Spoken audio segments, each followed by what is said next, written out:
নমস্কাৰ এয়া আকাশবাণী গুৱাহাটী বিয়লিৰ আঞ্চলিক বাতৰি পঢ়িছো নিৰ্মালী শৰ্মাই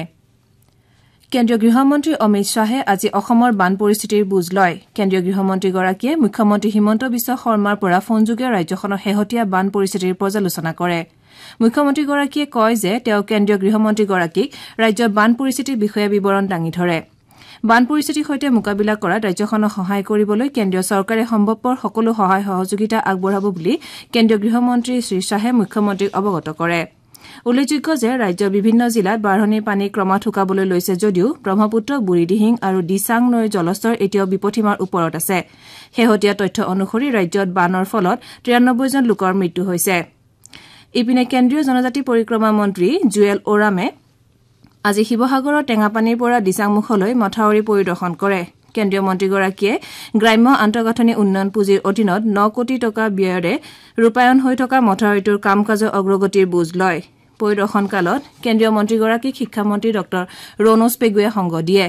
কেন্দ্ৰীয় মন্ত্ৰীগৰাকীয়ে জিলাখনৰ উন্নয়নমূলক কাম-কাজ পৰ্যালোচনা কৰাৰ লগতে বান পৰিস্থিতিৰো খতিয়ান লয় কেন্দ্ৰীয় মন্ত্ৰীগৰাকীৰ লগতে জিলাখনৰ আহোম পথাৰ গাঁৱত জল জীৱন মিছনৰ অধীনত স্থাপন কৰা পানী যোগান আঁচনি উদ্বোধন কৰে জলসম্পদ মন্ত্ৰী পিয়ুষ হাজৰিকাই একযোগে জনোৱা অনুসৰি ব্ৰহ্মপুত্ৰ বাঢ়নিৰ পানীয়ে ছিগিনিয়া মাজুলীৰ যোগুনিধাৰী মথাউৰিটোৰ 10 অংশ অত্যাধুনিক প্ৰযুক্তিৰে জিঅ' বেগত মাটি ভৰাই সম্পূৰ্ণ কৰা হৈছে লগতে মথাউৰিটোৰ ছিগা অংশৰ দুয়োটা মূৰ 15 দিনৰ ভিতৰত অত্যাধুনিক প্ৰযুক্তিৰে সংযোগ কৰা হৈছে জলসম্পদ বিভাগৰ অধীনত ৰাজ্যৰ ছিগা মথাউৰিৰ মেৰামতিৰ কাম পূৰ্ণগতিত চলি আছে বুলি তেওঁ জানিবলৈ দিয়ে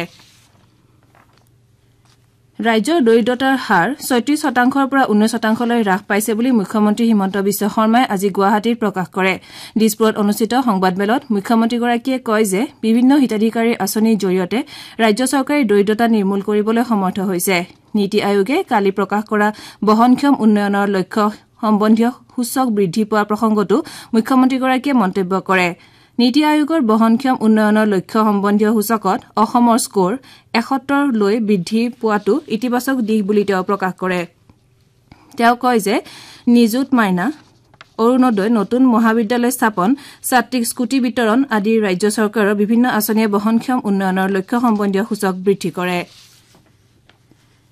ৰাজ্য চৰকাৰে আজি 1 লাখ নিযুক্তি প্ৰদানৰ অংশ হিচাপে 41 গৰাকী প্ৰাৰ্থীক শিক্ষা বিভাগত নিযুক্তি প্ৰদান কৰিছে মুখ্যমন্ত্ৰী হিমন্ত বিশ্ব শৰ্মাই আনুষ্ঠানিকভাৱে নিযুক্তি পত্ৰ বিতৰণ কৰে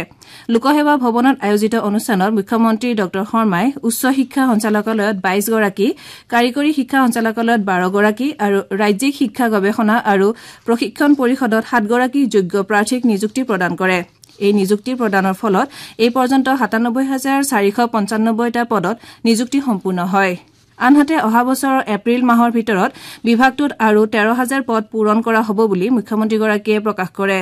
বহিৰাজ্যৰ প্ৰাৰ্থীক চাকৰি দিয়াৰ বাতৰি মুখ্যমন্ত্ৰীগৰাকীয়ে অস্বীকাৰ কৰে অসম প্ৰত্যক্ষ নিযুক্তি পৰীক্ষাৰ তৃতীয় আৰু চতুৰ্থ বৰ্গৰ পাঠ্যক্ৰম আৰু প্ৰশ্নৰ আৰ্হি আজি ৰাজ্য চৰকাৰে প্ৰকাশ কৰে ঘোষণা কৰা বিষয়বস্তু অনুসৰি চতুৰ্থ বৰ্গৰ বাবে লিখিত পৰীক্ষা দুটা শাখাত অনুষ্ঠিত হ'ব প্ৰথম শাখাত অষ্টম শ্ৰেণী পৰ্যন্ত আৰু দ্বিতীয় শাখাত দশম শ্ৰেণীৰ পাঠ্যক্ৰম অন্তৰ্ভুক্ত কৰা হৈছে প্ৰশ্নকাকত অসমীয়া ভাষাৰ লগতে হিন্দী বাংলা ইংৰাজী আৰু বড়ো ভাষাত উপলব্ধ হ'ব 135 নম্বৰ পৰীক্ষা অনুষ্ঠিত হ'ব আৰু প্ৰতিটো প্ৰশ্নত 1 নম্বৰ থাকিব প্ৰতিটো ভুল উত্তৰৰ বাবদ 0.25 নম্বৰ কটা যাব আনহাতে তৃতীয় বৰ্গৰ পৰীক্ষা তিনিটা শাখাত অনুষ্ঠিত হ'ব প্ৰথম শাখা স্নাতক পৰ্যায় আৰু দ্বিতীয় শাখা উচ্চতৰ মাধ্যমিক পৰ্যায়ত অনুষ্ঠিত হ'ব প্ৰথম শাখাত মুঠ 150টা প্ৰশ্ন থাকিব আৰু মুঠ নম্বৰ হ'ব 175 দ্বিতীয় শাখাত 150 নম্বৰৰ পৰীক্ষা অনুষ্ঠিত হ'ব তৃতীয় শাখাত চালকৰ বাবে অনুষ্ঠিত পৰীক্ষাত মেট্ৰিকত উত্তীৰ্ণ প্ৰাৰ্থী অৱতীৰ্ণ হ'ব তৃতীয় শাখাটো 150 নম্বৰৰ পৰীক্ষা অনুষ্ঠিত হ'ব তৃতীয় বৰ্গৰ পৰীক্ষাটো প্ৰতিটো ভুল উত্তৰৰ বাবে 0.25 নম্বৰ কৰ্তন কৰা হ'ব আমাৰ বিয়লিৰ আঞ্চলিক বাতৰি ইমানতে অন্ত পৰিল